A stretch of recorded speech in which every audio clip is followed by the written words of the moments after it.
बिलावल भुट्टो जरदारी साहब।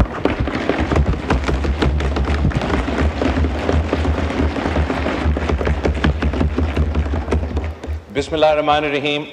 जनाब स्पीकर, आपका शुक्रिया। आज हमारा असेंबली में गैलरीज में, अस्सलाम वालेकुम स्पीकर साहब। अस्सलाम वालेकुम रहमतुल्लाहि व बरकातहू। हमारा गैलरीज में इस वक्त मौजूद पाकिस्तान के तलबा बैठे हैं, नौजवान बैठे हैं, इस कौम के मुस्तकबिल बैठे हैं। और मैं अपना ऑनरेबल मेंबर का तकरीर सुनते हुए ये सोच रहा था कि इस कौम के मुस्तकबिल क्या सोच रहे होंगे अपने कौम के मुस्तकबिल के बारे में।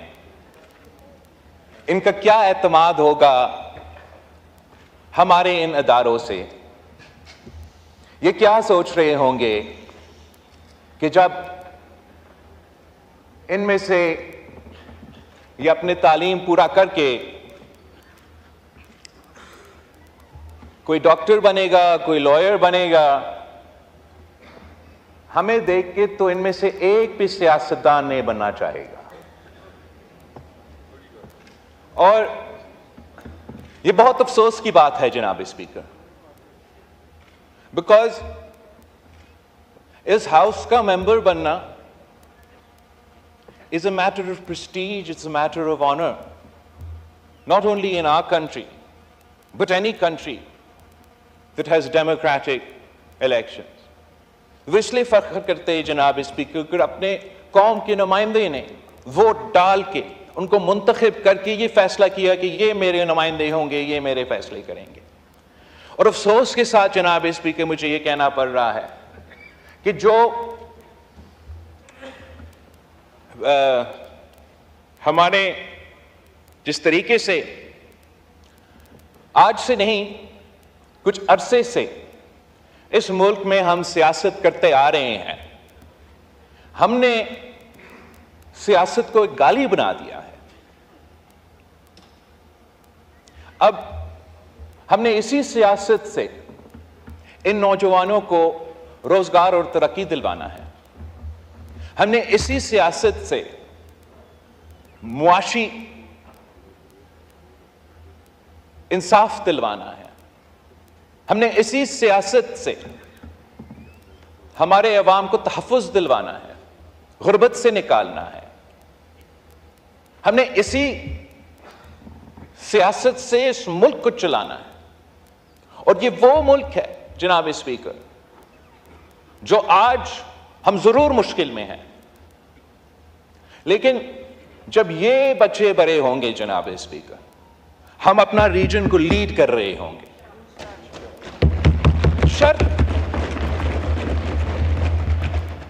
शर्त जनाब स्पीकर सिर्फ इतना ही है कि हम बाहर जो सियासत करें वो हमारा मर्जी, यहां आके हमारा एक जिम्मेदारी बनता है।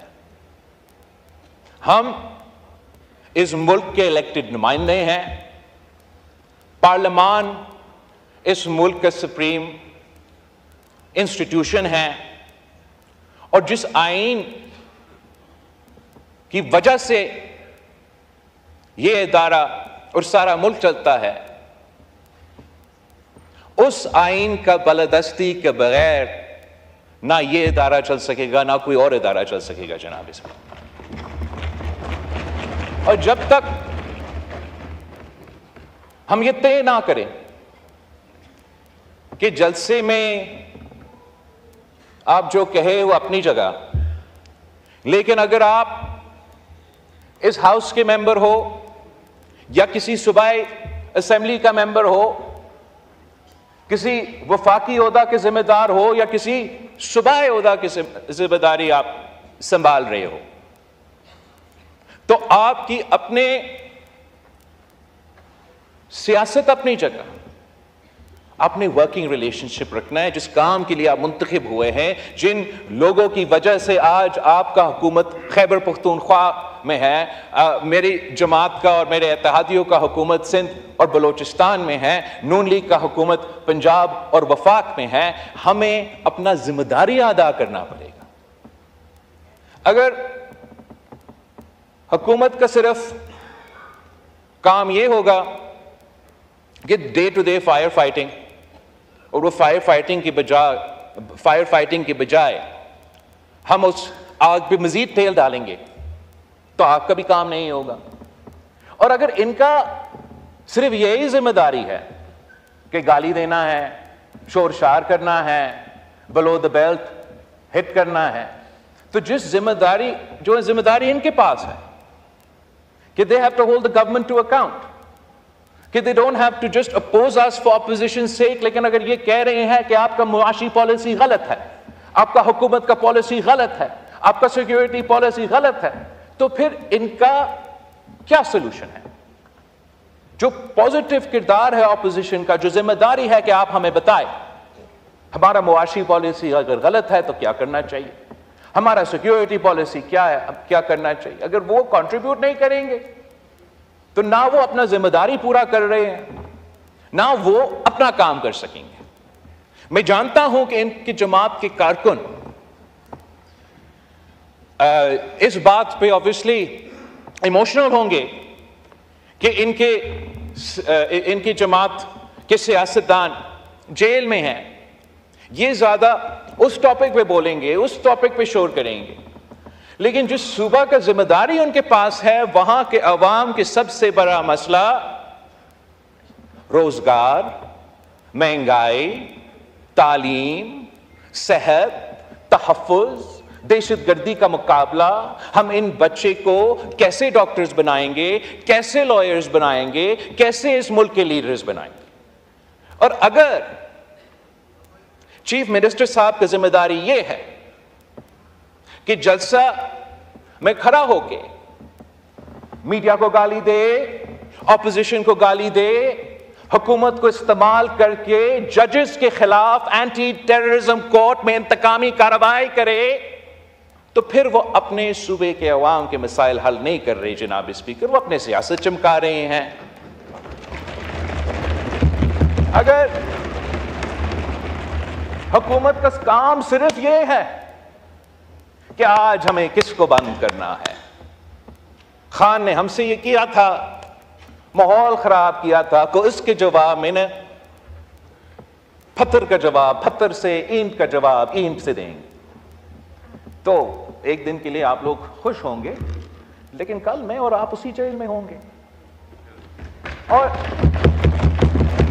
हम जब खान साहब वजीर आजम था, मेरा कोई जाती मुखालफत नहीं था, इतना ही था कि जो सिस्टम, जो आईन, जिस जमहूरियत के लिए मेरे जमात ने, मेरे खानदान ने कुर्बानियां दी हैं, उन्होंने इसलिए दिया था ताकि ये हाउस चले, ये जमहूरियत चले, ये पार्लियामान चले, और जो भी उस कुर्सी पे बैठे या किसी सूबा का कुर्सी पे बैठे, वो अपने अवाम के मसाइल का हल निकाल सके। ये वजह था कि शहीद मोहतरमा बेनज़ीर भुट्टो और मियां मोहम्मद नवाज शरीफ साहब ने चार्टर ऑफ डेमोक्रेसी पे अग्री किया, 18वीं तरमीम पास किया, NFC अवार्ड में डेवोल्यूशन करवाया।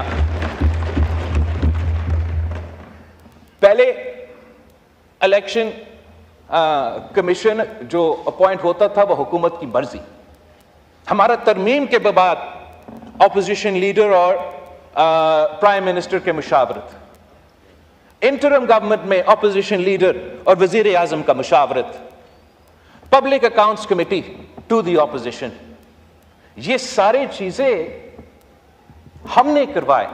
इसलिए हमने समझा कि अगर इस मुल्क ने चलना है तो इस साइड और उस साइड को मिलकर काम करना पड़ेगा। इससे कोई फर्क नहीं पड़ता कि किसी ने मेरे वालिद को या किसी ने मेरी वालदा को जेल में डाला, और इससे यह कोई फर्क नहीं पड़ता कि आपका साबिक वजीर आजम चंद महीने के लिए जेल में है। आप लड़े उनका केस बैरिस्टर साहब, आप जेल में लड़े, आप अवाम के मैदान में लड़े, यहां आके अवाम का खिदमत करे, अवाम का काम करे।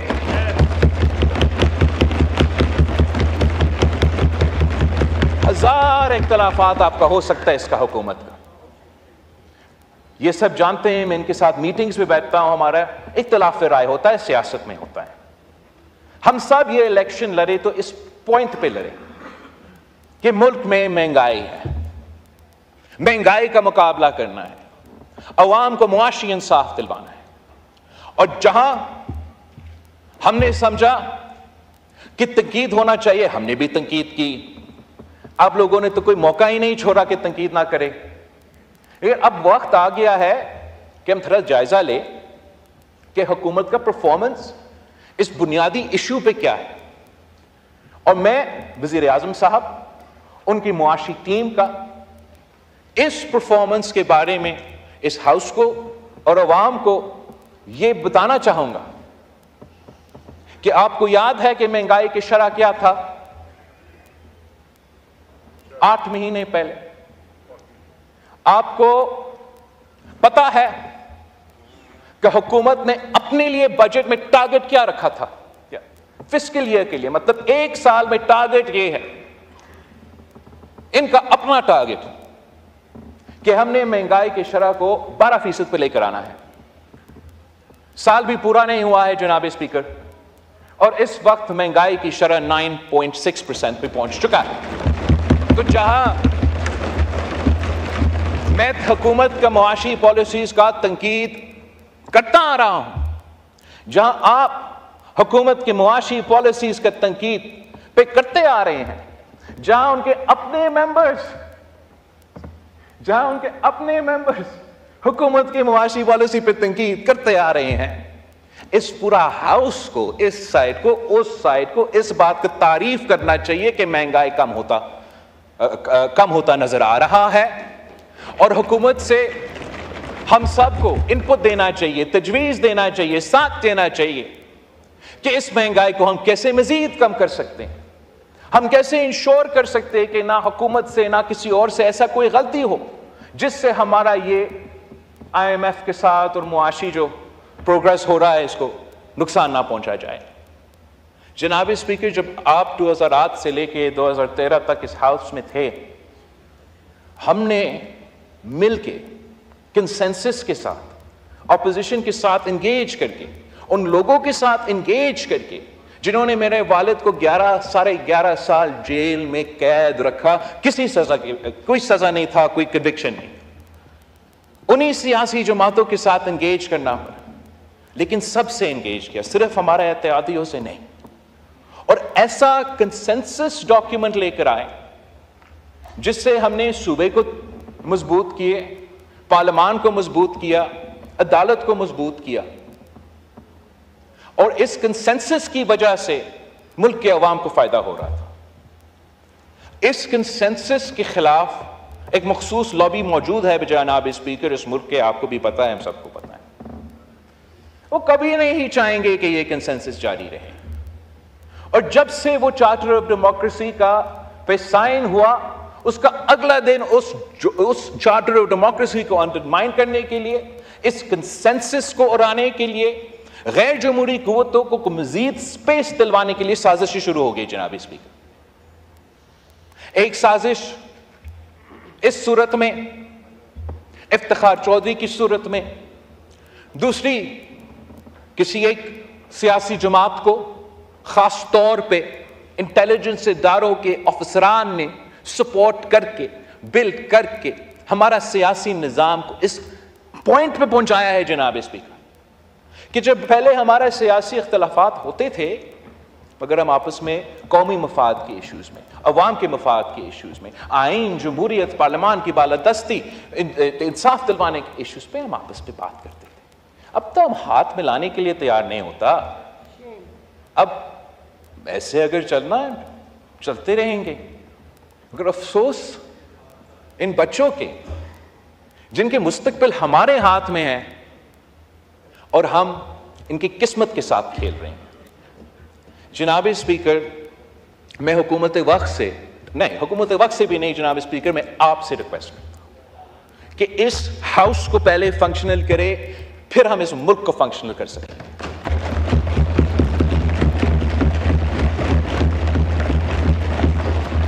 हम हमारा जो सियासत है, हमारा जो केसेस है, हमारा जो इश्यूज है, वो हम देख लेंगे। लेकिन जब तक ये हाउस फंक्शनल नहीं होगा, ये मुल्क फंक्शनल नहीं होगा। मुझे बहुत अफसोस हुआ, बहुत दुख हुआ ये सुन के। ये एक सीनियर सियासतदान जिसके लिए मेरा एहतराम है, रिस्पेक्ट है, जो बहुत अरसे से पाकिस्तान की सियासत, बलूचिस्तान की सियासत में खास तौर पे अपना किरदार है, उसने ये फैसला किया कि मैं यह हाउस से इस्तीफा दे रहा हूं। मुझे बहुत अफसोस हुआ ये सुन के कि आज बैरिस्टर साहब ने, ऑनरेबल मेंबर जो चेयरमैन है अपना पार्टी का, आपने कहा कि ये सारे मुश्किलात हुए हैं और हमारे 9 मेंबर्स के बजाय के अलावा हम सब पार्लियामान के छोड़ेंगे, हम कमेटी से छोड़ेंगे। All it takes for evil to succeed is for good men to do nothing. Mangle साहब के लिए बहुत एहतराम था, मगर उसका फैसला से मैं बहुत ही मायूस हुआ। इसलिए मैंगल साहब का इस हाउस में होना ना सिर्फ अपने इलाके के अवाम का फैसला था, इस हाउस की परफॉर्मेंस के लिए, ताकि हम उन सिबों का मसाइल का हल करें, तो यहां होना जरूरी है। और आपकी जमात के बारे में, आपके साबिक वज़ीर आज़म के किरदार, हुकूमत में पॉलिसीज़ के बारे में मैं तनकीद करता रहूँगा। हम आपस पे इस पर तो पता नहीं बहुत लंबे अरसे हम इस पर इख्तलाफ करते रहेंगे, मगर आप असेंबली ना तो छोड़ें, आप अपना कमिटीज़ ना छोड़ें, आप आए, बात करें, कंट्रीब्यूट करें, तनकीद करें, लेकिन जिम्मेदारी अपनाएं। जो लोग नहीं चाहते हैं कि आप इस असेंबली पे हो, वो तो खुश होंगे कि आप निकले।